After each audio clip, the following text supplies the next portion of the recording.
这 YouTube 影片最不想看到的情况就是，当你花了10几个小时去制作一部 YouTube 影片，上传到 YouTube 平台之后，却发现这部影片没有办法获利。我想有很多人都发生过这样的情况，但是在事情发生之后，却不知道是什么原因，或者你并不想让这个情况发生在你身上。所以今天这期影片，我就告诉你10个方法，去避免你的影片被取消获利，让你的影片安全的通过 YouTube 的审核，去给你带来广告收入。Hello， 大家好，欢迎回到我频道，我是 Grayson。如果想通过 YouTube 频道在网上打造自己个人品牌，欢迎订阅我频道，是完全免费的。在底下描述栏也有很多进入频道使用工具。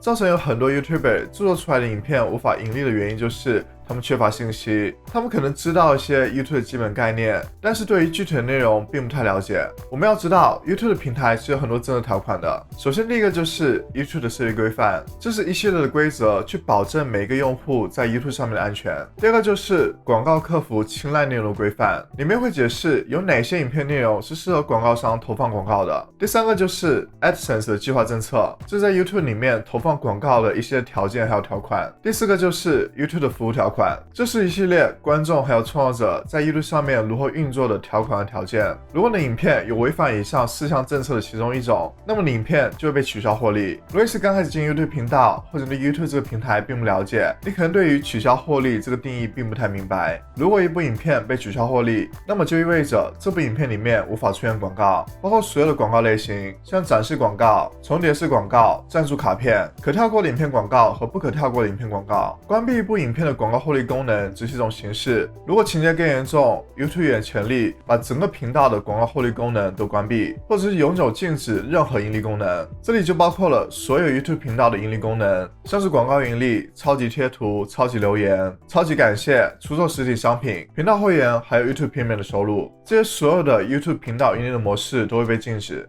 这就等于这个频道被踢出了 YouTube 合作伙伴计划。当你上传了一部 YouTube 影片之后， YouTube 就会开始审核你的内容，去确保这部影片内容是适合投放广告的。你需要等待半个小时或者1个小时的时间，你这部影片的广告盈利状态就会知道。你可以来到你 YouTube 工作室，然后选择内容，你就可以查看这部影片的创作状态。一般审核没有问题的影片都会显示绿色的标志，会显示广告已经开启。当然还有其他一些状态，总共会有7种状态。首先第一个状态就是 checking 检查，就代表 YouTube 在检查你的影片。第二个状态就是 on 已经开启，就代表你这部影片已经开启广告获利功能。第三个状态就是 sharing 分享，就代表着你的这部影片所获得广告收入会由原创者进行分享。第四个状态就是 escrow， 再由第三方来保管你的收入，这代表你的这部影片收到一些版权方面的警示，你再提出申诉，在这个申诉阶段，你所获得广告收入由第三方进行保管。第五个状态就是 limited 受限制的，这代表虽然你这部影片开启了广告，但是广告获利是受限制的。第六个状态就是 ineligible 不合格的，这代表虽然你开启了广告选项，但是你这部影片是不适合投放广告的。第七个选项就是 off 关闭的，这说明你这部影片没有开启广告，这是你人为的操作。那么如何才能够避免在影片上传到 YouTube 之后无法开启获利？首先第一个方法就是你需要发布多样化的内容，在 YouTube 的 AdSense 计划政策里面就有一项规定，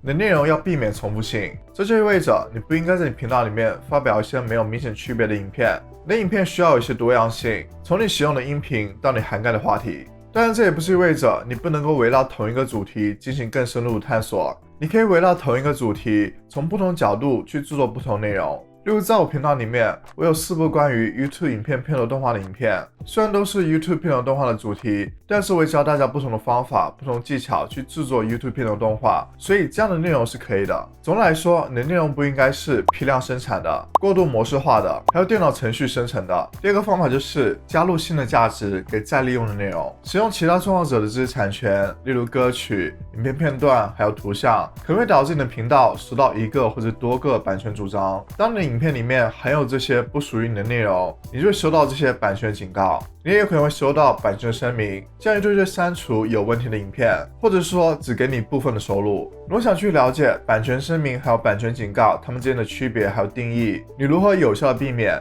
可以参考一下我这部影片。如果一部二次创作的内容被取消获利，很大原因就是你使用了其他的内容，但是你没有加入新的内容或者是你自己的内容。例如说你发布了一部反应类的影片，你加入了自己的观点，这样就会让最初的事件还有观点从不同的角度进行分析，这样就会成为你的内容。第三个方法就是不发布垃圾内容，还要传播欺诈的信息。YouTube 希望每一个观众都有一个积极体验。如果你的影片内容有引导观众去一些不安全的网站，那么 YouTube 就会禁止这部影片的获利，同时会删除这部影片。YouTube 有明确禁止一些内容，它会禁止垃圾的影片内容、误导性的影片信息，还有缩图、照片内容、利诱性的垃圾内容、垃圾留言、重复性的留言，还有直播的滥用行为。前段时间在美国 YouTube 圈有个非常热门讨论的话题，就是拥有着450万订阅的投资理财 YouTuber Grant Stephan， 由于有很多人冒充他的账号去传播一些垃圾的信息，去散布很多欺骗的行为，就导致 YouTube 以为是他本人的操作，所以就发出了删除账号的通知。但最后这件事也得到正确的解决。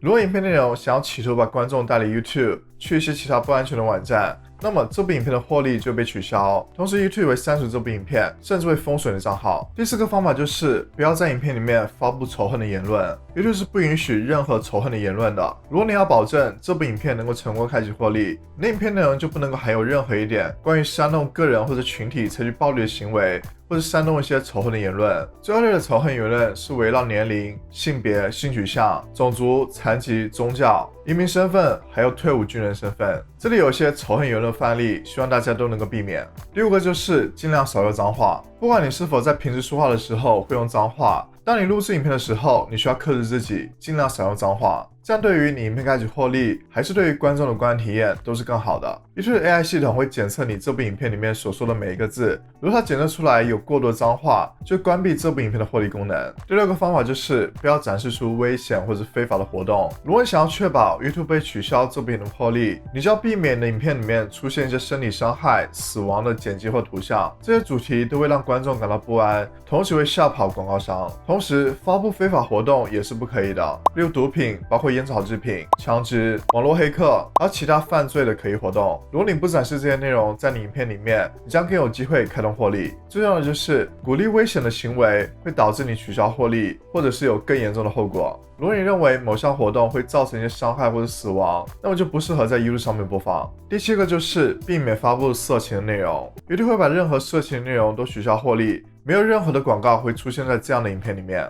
无论穿不穿衣服 ，YouTube 都表示，任何放纵的展示一些敏感的器官，都违反了它的盈利政策。此外，任何种类还有任何格式，包括影片、文本、图像还有音频的性恋物都是不可以的。第八个方法就是使用无版权的音乐。音乐的版权问题一直都是我在影片里面强调的。如果你想要保证你的影片有开通获利，你需要记住这两件事：没有别人的书面许可，你不要使用他们的音乐。有时候你需要得到所有方面的许可，包括歌曲作者、创作旋律的艺术家，还有唱片公司等等。如果你不想这么麻烦，你可以使用一些无版权音乐的网站，这里有免费的，还有付费的。如果你想要使用免费的无版权网站，这里建议大家使用 YouTube 的自带音乐库。如果你只想在影片里面加入一些简单的背景音乐，你对音乐的要求并没有那么高，那么你就能够使用 YouTube 自带音乐库里面的所有音乐，这里面的音乐都能够让你免费的使用，并且是无版权的，但是你只能够使用在 YouTube 的影片里面。再给大家推荐一个付费的无版权音乐网站，叫 Artlist， 这里面有大量的音乐，有非常多种类别，